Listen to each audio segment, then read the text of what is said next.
आज हम बात करेंगे बायोस्फीयर रिजर्व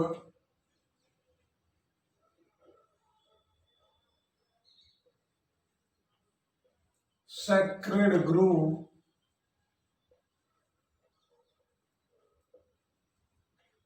सेंचुरी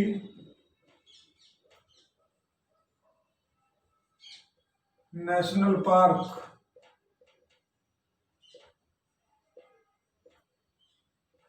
और रैमसर साइट।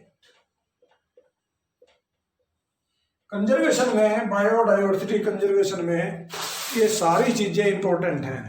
ये सारे प्लेस हैं जहां किसी बायोडाइवर्सिटी कंजर्व किया जाता है, वो सारे ये प्लेस हैं। बायोडाइवर्सिटी कंजर्वेशन हमारे लिए बहुत इंपॉर्टेंट है। हमने पहले भी लिया था कि biodiversity conservation is very important. तो बायोडाइवर्सिटी कंजर्वेशन में अगर हम देखें तो हमारे देश में India has rich biodiversity. India में जो बायोडाइवर्सिटी है बहुत ज्यादा है। अगर हम बायोडाइवर्सिटी का मैग्नीट्यूड देखें, मैग्नीट्यूड के हिसाब से भी हम बहुत अच्छी पोजीशन में हैं।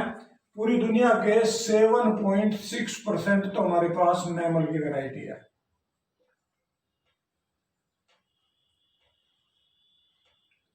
6.2% हमारे पास पूरी दुनिया के रेप्टाइल हैं। और अगर हम इसको बाकी देखें, 12.6% हमारी दुनिया की पास बर्ड्स हैं। अगर हम इस हिसाब से हम देखें, और 6% से ज्यादा हमारे पास एंजियोस्पर्मिक प्लांट हैं। तो आप देखें, इंडिया का एरिया पूरी दुनिया का 2.4% है, लेकिन डाइवर्सिटी के हिसाब से एंडेमिक डाइवर्सिटी है ये सारी, ये हमारी एंडेमिक हैं। इस सारे होने की वजह से, due to such a large biodiversity, India is a rich mega diversity area. India एक रिच मेगा डाइवर्सिटी एरिया है। अब इस डाइवर्सिटी एरिया में, इसके पीछे, डाइवर्सिटी होने के पीछे बहुत सारे कारण हैं। और वो कारण ये है कि हमने बहुत सारे रिजर्व सेंटर बनाए हुए हैं, रिजर्व एरिया बनाए हुए हैं। इन रिजर्व एरिया में जो सबसे पहला आता है वो है सेक्रेड ग्रोव। पहले मैं बात करूंगा सेक्रेड ग्रोव की। What is sacred grove? Sacred grove वास्तव में एक ऐसे एरिया है, sacred grove are either forest और वाटर बॉडी,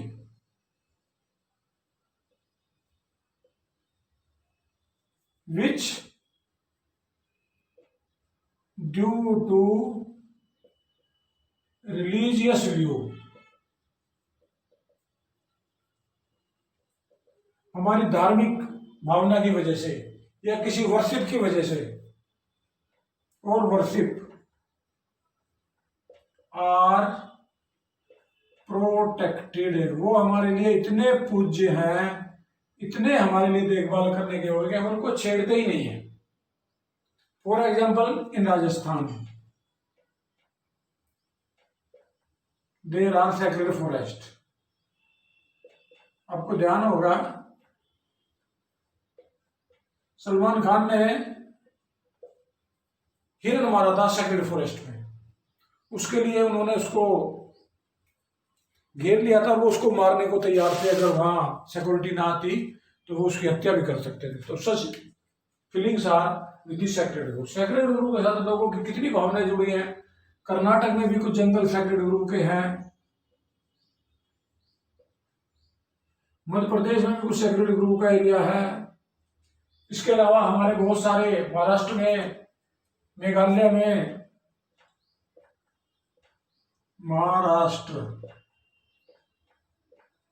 मेघालय, इसमें कुछ सेक्रेड फॉरेस्ट हैं। ये सेक्रेड फॉरेस्ट ऐसे होते हैं जिनको हम डिस्टर्ब नहीं करते, जिनको हम छेड़ते नहीं। तो सैक्रेड ग्रुप वास्तव में शुरू से they are traditionally protected, traditionally protected area हैं जो शुरू से प्रोटेक्ट किए जा रहे हैं। These are the traditionally protected area. ये एरिया बड़े बड़े पता नहीं कब से कितनी पीढ़ियों से लोग इसकी रक्षा करते चले आ रहे हैं। आज भी इनके साथ धार्मिक भावनाएं जुड़ी हुई हैं। आज भी अरावली फॉरेस्ट, ये भी एक सैक्रेड ग्रुप में आता है। सैक्रेड ग्रुप भी जैसे कि मैंने पहले बताया दो कैटेगरी हैं, एक सैक्रेड फॉरेस्ट है और एक सैक्रेड लेक्स है। सैक्रेड ग्रुप में दो चीजें आती हैं मेनली। पहला आता है सैक्रेड फॉरेस्ट, जैसा कि नाम है सैक्रेड फॉरेस्ट, तो जो वो जंगल जो सैक्रेड हैं, जिनको हम धार्मिक मानते हैं, जिनको पूज्य मानते हैं, वर्शिपेबल फॉरेस्ट। कुछ लोगों की भावनाएं जुड़ जाती हैं कि हम इन जंगल को नहीं छेड़ेंगे, ये जंगल हमारा पवित्र है। तो that is the sacred forest. Sacred forest सारी दुनिया में पाए जाते हैं और इनको हम रिलीजियस कारणों से, वर्शिप के कारण से हम इनको सैक्रेड मानते हैं, क्योंकि हम इनकी पूजा करते हैं due to the religious view. They are undisturbed forest, इनको हम नहीं छेड़ते, अनडिस्टर्ब्ड फॉरेस्ट, क्योंकि हमारी धार्मिक भावनाएं जुड़ी हैं। तो ये ऐसे ऐसे जंगल, ऐसे ऐसे भारत में, ये जैसे कि अभी ऊपर पहले आया था कर्नाटक में, महाराष्ट्र में, मेघालय में, राजस्थान में, एमपी में कुछ एरिया सैक्रेड फॉरेस्ट का है। सैक्रेड फॉरेस्ट में बहुत सारी एंडेंजर्ड एंड क्रिटिकल स्पीशीज पाई जाती है। दूसरा आता है सैक्रेड लेक्स। जैसा कि नाम से आपको लग रहा होगा सैक्रेड लेक्स, ये ऐसी लेक्स हैं जिसमें कुछ स्पीशीज पाई जाती हैं।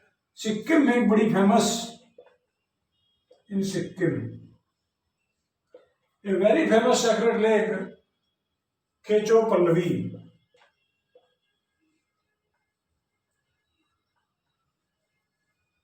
ये लेक है जो कि बहुत सारे एनिमल के लिए, बहुत सारे ऑर्गेनिज्म के लिए ये सैक्रेड है। बहुत सारे एनिमल इसमें पाए जाते हैं। ये जो इस तरह के स्ट्रक्चर हैं, जो लेक्स वगैरह हैं या फॉरेस्ट वगैरह हैं, ये पुपिल के बिलीव पे हैं सारी की सारी।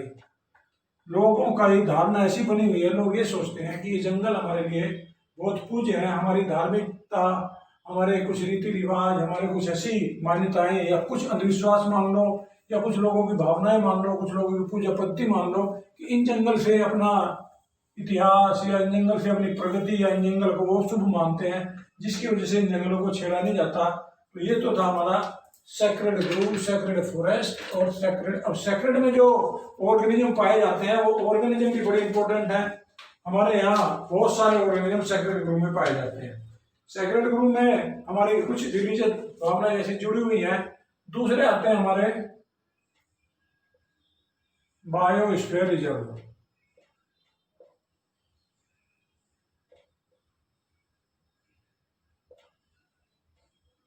यहां भी जैसे नाम है बायोस्फीयर, ये नेशनल रिजर्व है जो गवर्नमेंट करती है, नेशनल रिजर्व बाय गवर्नमेंट। इनका सारा कुछ गवर्नमेंट के अंडर में होता है, गवर्नमेंट इनकी देख करती है और इनकी बाउंड्री होती है, बाउंड्रीज, और उस बाउंड्री के अंदर ये बनाए जाते हैं। इसमें प्रोटेक्शन इसका मेन वो है, इसमें डाइवर्सिटी को प्रोटेक्ट किया जाता है। Many diversity are protected.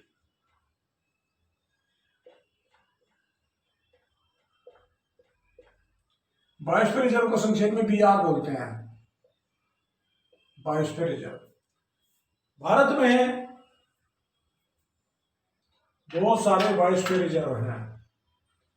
कुछ इंपॉर्टेंट बायो रिजर्व के नाम,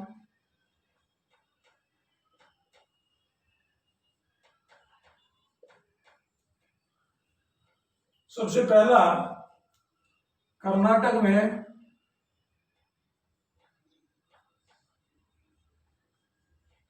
नीलगिरी बायोस्फीयर रिजर्व। इसका थोड़ा सा हिस्सा कर्नाटक के अलावा इसमें केरल और तमिलनाडु में भी है। केरला और तमिलनाडु में भी इसका थोड़ा सा एरिया है। ये नीलगिरी बायोस्फीयर रिजर्व के नाम से जाना जाता है, बड़ा इंपॉर्टेंट है। दूसरा आता है नंदा देवी। नंदा देवी बायोस्फीयर रिजर्व, ये जो नंदा देवी बायोस्फीयर रिजर्व है ये उत्तराखंड में पाया जाता है। उत्तराखंड में।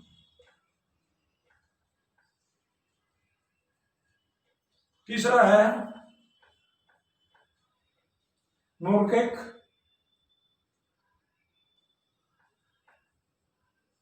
नोरकेक बायोस्फीयर रिजर्व मेघालय में है।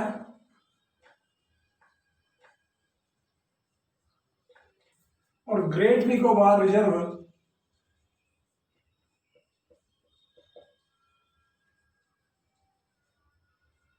निकोबार और अंडमान में है। ये मेन हमारे बायोस्फीयर रिजर्व हैं। बायोस्फीयर रिजर्व को सरकार मेंटेन करती है, गवर्नमेंट के द्वारा मेंटेन होते हैं बायोस्फीयर रिजर्व। इसके बायोस्फीयर रिजर्व में जो इंपॉर्टेंस है, इंपॉर्टेंस ऑफ बायोस्फीयर रिजर्व, पहला इंपॉर्टेंस बायोस्फीयर रिजर्व का ये है कि वे रीस्टोरेशन ऑफ डिग्रेडेड इकोसिस्टम। जो इकोसिस्टम डिग्रेड हो गया था, डिग्रेडेड, उसको रिस्टोर किया जाता है बायोस्फीयर रिजर्व में, उसी तरह से मेंटेन हो जाता है। दूसरा, इसको protection of wild life, wild life का प्रोटेक्शन। तीसरा, प्रोटेक्शन ऑफ हैबिटेट, और इनका हैबिटेट भी प्रोटेक्ट रहता है। इसके अलावा चौथा, maintain social, cultural and ecology of that area. ये भी बायोस्फीयर रिजर्व में रखा जाता है। इसके अलावा ये बायोस्फीयर रिजर्व की जो स्टार्ट हुई थी वो 1971 में यूनेस्को के प्रयास से हुई थी। 1971 में यूनेस्को ने ये बायोस्फीयर डेवलप करने का आइडिया दिया था। ये इंट्रोड्यूस्ड इन्होंने किया था 1971 में। यूनेस्को एक United Nation educational, scientific and cultural organisation, ये पूरी दुनिया के, इसने ये इसको डेवलप किया था। अब हम बात करेंगे BR के जोन। जो बायोस्फीयर रिजर्व है उसको 3 जोन में बांटते हैं, 3 जोन्स। हर बायोस्फीयर के 3 जोन है। अगर हम ये बायोस्फीयर बनाए, ये हमारा एक बायोस्फीयर है, ये एक एरिया है, इसके 3 जोन है। जो सबसे बाहर वाला जोन का रहता है उसको हम कहते हैं ट्रांजिशन जोन। इसके अंदर वाला जोन है बफर जोन, और उसके अंदर वाला जोन है कोर जोन। ये बफर जोन है और सेंटर वाला जोन है कोर जोन। इसके 3 जोन है। अगर हम जोन की बात करें तो इसमें हम सबसे पहले बात करें कोर जोन की, जो सबसे सेंटर में है। आप देखते होंगे कोर जोन, जैसे कि नाम है कोर जोन, इसके सेंटर में है। इसमें बहुत सारे प्लांट्स और एनिमल्स पाए जाते हैं जिनको कोई डिस्टर्ब नहीं कर सकता। प्लांट्स एंड एनिमल्स अनडिस्टर्ब्ड जिनको हम डिस्टर्ब नहीं कर सकते, ये कोर जोन में पाए जाते हैं। कोर जोन का एरिया डिफरेंट स्पेसीज को कंजर्व करने के लिए किया जाता है। ये 1972 में एक रूल बना था, wild life conservation act, wild life, उसके अकॉर्डिंग कंजर्वेशन, किसी भी वाइल्ड लाइफ को जो कोर जोन में है उसको कोई भी आदमी, कोई भी कैंडिडेट इसको डिस्टर्ब नहीं करता। दूसरा आता है बफर जोन, जैसे कि आपने दिख रहा है बफर जोन बीच में होता है। इस बफर जोन में कुछ जगह ह्यूमन पॉपुलेशन भी रहती है, लेकिन वे इसको कंट्रोल डिस्टर्ब करते हैं। जो आदमी रहते हैं बफर जोन में, वो आदमी इसको कंट्रोल डिस्टर्ब करते हैं। इसमें से कुछ रिसोर्स को यूज कर सकते हैं, लेकिन सस्टेनेबल, डैमेज नहीं करेंगे, सस्टेनेबल यूज, अनकंट्रोल नहीं करते। बफर जोन को मेंटेन रखा जाता है। बफर जोन के हर एरिया में केवल लिमिटेड एक्टिविटी परमिटेड होती है, लिमिटेड एक्टिविटी। कुछ जगह लोग रहते हैं, ह्यूमन सेटलमेंट कुछ जगह है जो कि कुछ यहाँ लिटिल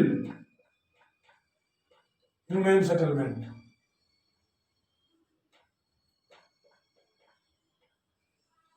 सबसे बाहर का जो एरिया आता है उसको हम कहते हैं ट्रांजिशन जोन। ये जो ट्रांजिशन जोन है ये ज्यादा डिस्टर्ब एरिया है। ट्रांजिशन सबसे बाहर वाला एरिया है, the outermost area of the biosphere reserve is known as transition zone, and in the transition zone there is a lot of disturbance. ये जो सबसे बाहर पार्ट है, जो आउटरमोस्ट पार्ट है ट्रांजिशन जोन का, ये अनलिमिटेड है, इसकी बाउंड्री नहीं होती, अनलिमिटेड विदाउट बाउंड्री।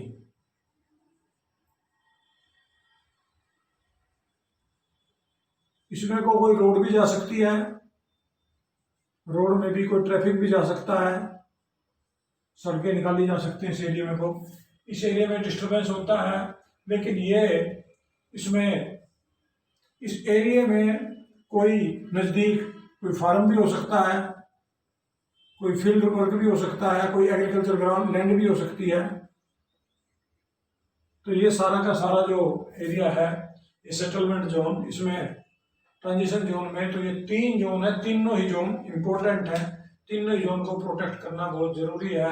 अगर हम इन्हें प्रोटेक्ट नहीं करेंगे तो हमारे जो बायोडाइवर्सिटी है वो डिस्टर्ब हो जाएगी। ये तो था हमारा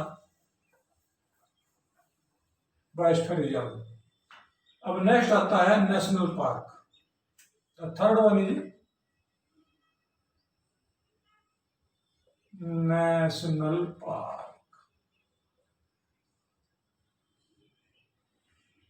जैसा कि नाम आ रहा है नेशनल पार्क, नेशनल पार्क किसी भी नेशन के द्वारा एट द नेशनल लेवल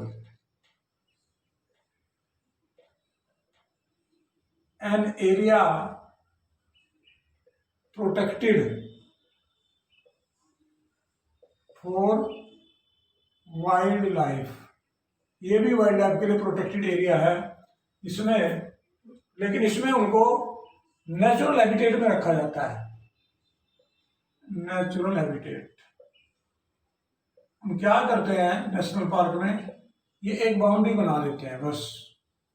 इस बाउंड्री के अंदर जो ऑर्गेनिज्म है उनको कुछ नहीं डिस्टर्ब किया जाता, इस एरिया में कुछ नहीं करा जाता, उन नेटिव स्टेट में वो रहेंगे। जंगल है, जंगल की बाउंड्री बना दी, या तो कोई दीवार बना दी, या कोई ऊंची तारे लगा दी, या कोई ऐसी हमने बाउंड्री बना दी, तो ये जो एरिया कहलाता है ये एरिया है national park. National park undisturbed area totally, there is no disturb of any type, undisturbed. ये गवर्नमेंट के अंदर में होता है, गवर्नमेंट इसको मेंटेन करती है। भारत में लगभग 99 के आसपास नेशनल पार्क हैं, अप्रोक्सीमेटली देयर आर 90। IUCN, एक आपने नाम सुना होगा, international union for conservation of nature and natural resources. IUCN की कंसेप्ट थी कि ये बनाना, तो जिसकी वजह से नेशनल पार्क बनाए जाते हैं। नेशनल पार्क का total area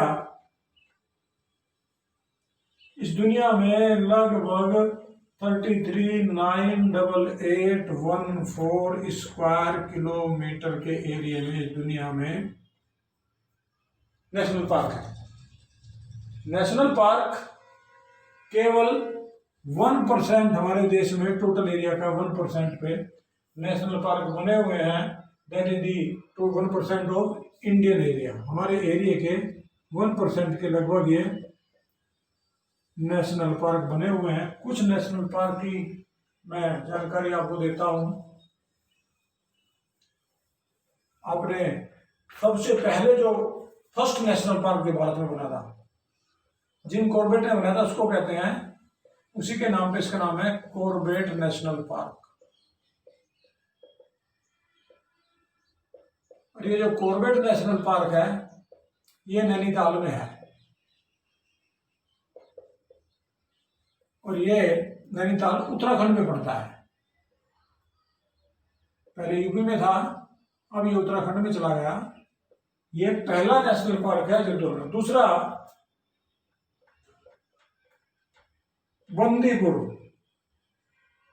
Bandipur national park, ये कर्नाटक में मैसूर के पास कर्नाटक में है। इसमें भी बहुत सारे एनिमल। गिर नेशनल पार्क गुजरात में जूनागढ़ के पास, नियर जूनागढ़।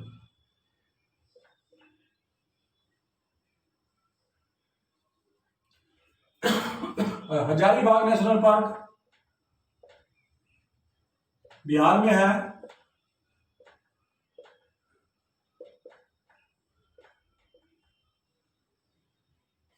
सुंदरबन में भी नेशनल पार्क है। इसमें सुंदरबन में वास्तव में कई चीजें हैं। सुंदरबन नेशनल पार्क है जो कि असम में है।